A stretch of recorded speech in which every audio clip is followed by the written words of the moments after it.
Marky, magawa ka naman ng series na kung saan titikman mo yung mga underrated meals ng mga restaurant. May magandang idea yan na umpisa natin dito.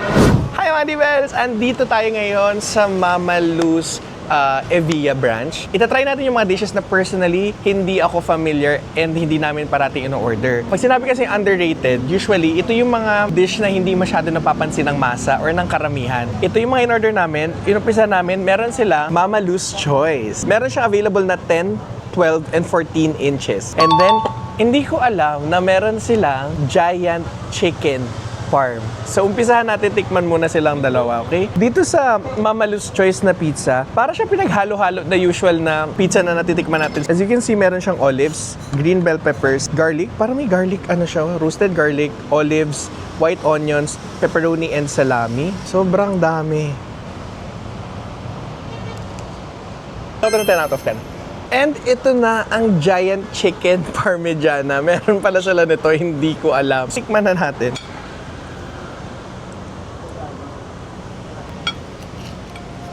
Nagabot mo ko nalaman ko. Alam mo, 1,000,000 perfect. Sobrang sarap. Fun. Alam niyo bang may fried chicken ng Mama Lou's? Meron silang 3 pieces for 359 pesos lang. Tingnan mo naman yung crunch ng balat.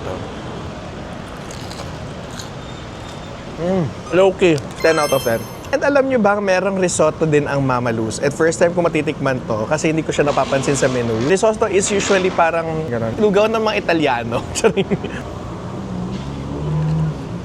Oh my God. Perfect. 10 out of 10.